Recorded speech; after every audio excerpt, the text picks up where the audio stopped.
كل عام وأنتم بخير بمناسبة عيد الأضحى المبارك. فضلا ما تنسوناش في الأيام الكريمة دي بصالح دعواتكم الطيبة ولكم بالمثل وزيادة. فيها خير يوم طلعت عليه الشمس وهو يوم عرفة. ربنا يا رب يجعلنا من المقبولين ومن عتقاء ومن النار إن شاء الله كلنا وكل أحبابنا وأهالينا ووالدينا والمسلمين جميعا. فضلا ما تنسوش تشتركوا في القناة وتفعلوا الجرس وتعملوا لايك وشير. القرص الفلاحي الطرية عملناها النهاردة وهنحشيها بالعجوة وهنحشيها حاجات تانية حشوات أخرى. عملنا منها على شكل القرص العادي الطبيعي العادية، وهنعمل منها كمان على شكل كعب الغزال ومن نفس العجينة. هنعملها ازاي ده اللي هنعرفه بقى، بس نبدأ الأول. بسم الله الرحمن الرحيم، والصلاة والسلام على سيدنا محمد وعلى آله وصحبه وسلم تسليما كثيرا. المرة اللي فاتت عملتها معاكم في فيديو نزلتها قبل كده، قبل رمضان. عملناها باللبن الحليب، عملتها باللبن الحليب من غير مروب ولا اي حاجة، لبن حليب عادي. النهاردة بقى هنعملها بالزبادي. هنشوف ايه المكونات بتاعتنا. معايا 2 كيلو ونص دقيق، ومعايا 2 مج ونص سمنة بلدي او سمنة على زيت زي ما تحبوا. عايزين تعملها بسمنة بلدي خلاص طبعا يبقى جميل، عايزين تعملوها بسمنة على زيت نص ونص يبقى مفيش مشكلة. ادحاهم وهما دافين كده دلوقتي. ومعايا 5 مج زبادي، ومعايا شوية من السمسم، ممكن نحط سمسم حبة بركة زي ما تحب. ومعايا قطعة من العجوة اللي هحشي بيها الحاجات، الجزء اللي هيبقى بالعجوة. معايا 3 معلقتين لبن بودر، ومعايا 2 3 معلقة سكر برضو، ومعايا معلقة ملح او اقل شوية، معلقة صغيرة يعني. وكمان معانا كيسين خميرة وكيس بيكنج باودر. هنخلط بقى الخميرة على المية علشان نركنها على جنب، هي مية دافية ما تبقاش سخنة ولا تبقى باردة علشان الخميرة ما تموتش فيها. هنقلبهم مع بعض على السكر ونركنها على بعض علشان تتفاعل على ما نحط مكوناتنا على بعضها. هلخبط بقى المكونات الجافة كلها على بعض، البيكنج باودر والملح واللبن هلخبطهم على الدقيق، هخلطهم مع الدقيق. بس اللبن البودر يفضل ان هو يتنخل علشان هيبقى فيه حبيبات ما تضايقناش. لبن طبعا الدقيق برضو نخلينه من قبل كده. يبقى انا معايا دلوقتي 2 كيلو ونص دقيق، عليهم 2 مج ونص سمنة. نفس المج هعاير بيه الزبادي، 5 مجات زبادي. المج الازاز اللي هو تقريبا 200 ل 220 دوت اللي احنا بنشرب فيه الشاي. حطيت بقى طبعا برضو المكونات السائلة على بعض، زبادي على والسمسم ممكن اخلطه على الدقيق على فكرة، وممكن اخلطه برضو هنا على المواد السائلة يعني مفيش مشكلة. حطيت السمن والسمسم والزبادي ونزلت قلبتهم ونزلت عليهم بالدقيق. ممكن انزل بالدقيق حب شوية شوية، يعني انزل بحبة واعجن واقلبه يعني، وبعدين انزل بحبة تاني واقلبه، علشان ممكن انزل بكله مرة واحدة فالاقيها العجينة نشفت معايا ومكنش محتاجاه كله. حطيت الخميرة هي تفاعلت ما شاء الله. هقلبها برضو، طبعا احط الخميرة برضو من قبل ما اخد كل كمية الدقيق، علشان الخميرة فيها برضو تقريبا ربع كوباية مية او نص كوباية مية، على اساس ابقى خدت السوائل كلها، واضيف بقى الدقيق حبة حبة. كده خلصناها عجن بقى، هسيبها تريح شوية، مش هنعجن كتير، يا دوب تتلم معايا كده وكل المواد احس ان هي خلاص بقت العجينة كويسة. شايفين العجينة محتاجاها طرية زي ما انتوا شايفينها كده، العجينة تبقى بالطراوة دي، ولا هي ناشفة قوي ولا طرية قوي، بس طرية لينة حلوة معايا يعني مش ناشفة.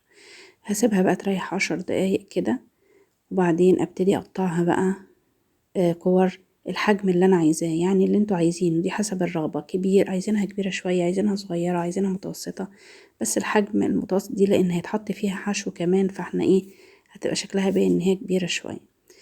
هعمل بقى، ممكن ابقى مجهزة العجوة من قبلها طبعا، عاملاها كور، او انا كنت يمكن مستعجلة فما كانش يعني بقيت اخد منها كده، لكن هو الافضل طبعا تكوروا العجوة الكور الحجم اللي انتوا هتحتاجوه لقطعة القرصة اللي انتوا هتعملوها.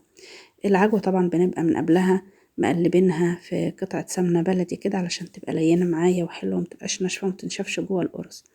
بعمل الكورة العجينة او ببططها تبطيطة صغيرة كده، واعمل اضغط عليها بصباعي كده من النص، واحط في قلبها قطعة العجوة واقفلها كويس. اهم حاجة تتقفل، ميبقاش العجوة باينة خالص من اي مكان عشان ما تتحرقش في الفرن مني. ابتدي بقى افردها زي ما انتوا شايفين كده، برضو زي ما قلنا الحجم اللي انتوا عايزينه. طبعا انا بعد لما بكورها كده واحط فيها العجوة قبل التبطيط بسيبها برضو تريح حوالي 10 دقايق. في كل مرحلة بغطيها يا اما استرتش فيلم يا اما كيس بلاستيك نضيف كده مخصص للقرص، اغطيها بيه علشان وشها ما ينشفش وتحتفظ بطراوتها. انا طبعا عملت برضو حشيت بالجبنة وحشيت بالجبنة والزيتون. للأسف الجزء ده وقع مني في التصوير، يا إما متسيفش يا إما الكاميرا كانت أنا موقفة تصوير الموبايل ومش واخدة بالي، فمعذرة على الجزء ده. مكانش فيه وقت إن أنا أعمل تاني، وكمان كنت تعبانة فما كانش فيه وقت إن أنا أعمل القرص تاني وأصور الجزء اللي وقع مني ده، فاعذروني. هو مش يعني ما فاتش كتير يعني، هي زي ما حشينا بالعجوة كده هنحشي برضو بالجبنة وهنحشي بالجبنة والزيتون الحشوات اللي انتوا عايزينها يعني. زي ما انتوا شايفين كده انا حاطه صاج جنبي وبحط فيه القرص. لو انا ما عنديش صواني كتير للفرن تاخد الكمية اللي انا هعملاها كلها، بحط قرصة فوق قرصة، يعني القرصة الطبق اللي تحت قرصة، بحط بقلب عليها وش القرصة التانية، يبقى وشتين القرصة لبعض. مش هيجرى لها حاجة، اهم حاجة متخمرش منك بزيادة. بغطيها برضو في المرحلة دي واسيبها تخمر. لو خمرت بزيادة هيلزق منك، لكن لو ما خمرتش هتبقى حلوة، ما تخمرش بزيادة يعني، وتقدري تطلعيها بسهولة من بعضها، مش بيجرى لها اي حاجة، وترصيها في صاج الفرن وتدخليها. انا هنا رصيت في صاج الفرن وسبتها خمرت برضو وريحت 10 دقايق او ربع ساعة او حسب الجو، يعني ممكن يكون في الشتاء فتحتاج خمر اكتر، ممكن يكون في الصيف تحتاج خمر اقل، او حسب درجة الحرارة اللي انت شغالة فيها. الفرن يبقى حامي مسبقا، دخلها على 200 او 250 حسب درجة حرارة فرنك. تشغليه من فوق وتحت او تشغليه من تحت بس، وبعدين تطلعيها تحت الشواية تاخد اللون اللي احنا هنشوفه مع بعض. انا هنا حبيت اعمل نفس العجينة برضو كعب الغزال او على شكل كعب الغزال. العجوة بتاعتي فردت، ممكن تفردي قطعة العجين اكبر من كده مستطيل او مربع، بس انا فردتها صغير كان افضل. وبرضو دي الجزء ده برضو كان وقع مني في التصوير او ما تسيفش للاسف وانا مش واخده بالي. هو مفيش حاجه كتير فاتت، هبقى اكلمكم عملناها ازاي لما نشرح الجزئيه دي اللي احنا معانا. هنا القرص معايا اهي، طلعت ما شاء الله طريه واخده لون جميل من فوق وتحت. دي الساده اللي انا كسرتهم دول كانوا ساده ما شاء الله، عامله زي القطن وطريه وجميله من جوه ومن بره. طبعا بعد ما بسويها بطلعها تهدى وغطيها علشان ما تنشفش. ده الجزء ده اللي شبه كعب الغزال ده محشي جبنة على فكرة. دي محشية جبنة وزيتون، جبنة وزيتون اسود اهو اهي. يعني تحبي تعملي الحشوات اللي انت عايزاها، هتحشيها بالجبنة، هتحشيها بجبنة وزيتون، هتعمليها سادة، هتعمليها بالعجوة، كله ده حسب الرغبة. طبعا برضو تحطي سمسم في المكونات، تحطي حبة البركة برضو حسب الرغبة. دي اللي محشية عجوة، كل القرص طالعة طرية ما شاء الله وجميلة. ودي اللي انا عملتها على شكل كعب الغزال بالعجوة. كعب الغزال انا طبعا أو لفتها على شكل كعب الغزال، دي برضو ما جاتش في التصوير. انا بعملها رول بعد ما فردت كده العجوة على العجين، عملتها رول وقطعتها بالورب، وبعدين دهنت وشها مية وحطيت عليه سمسم او حبة البركة زي ما انتوا عايزين، ورصيته في الصاج وسبته يخمر وغطيته. لما حجمه زاد وخمر دخلته في الفرن برضو على درجة حرارة 200 او حسب درجة حرارة فرنك، لو حامي او اقل.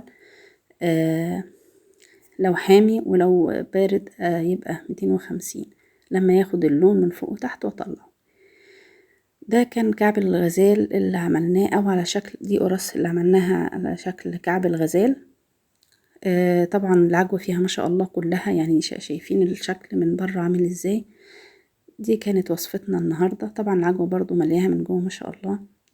دي القرص الفلاحي الطرية اللي عملناها بحشوة عجوة وبحشوة جبنة وبحشوة جبنة وزيتون والحشوات اللي انتي حباها.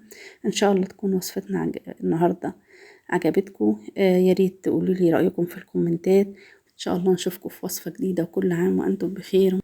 وصلى اللهم وسلم وبارك على سيدنا محمد وعلى آله وصحبه وسلم تسليما كثيرا، في أمان الله.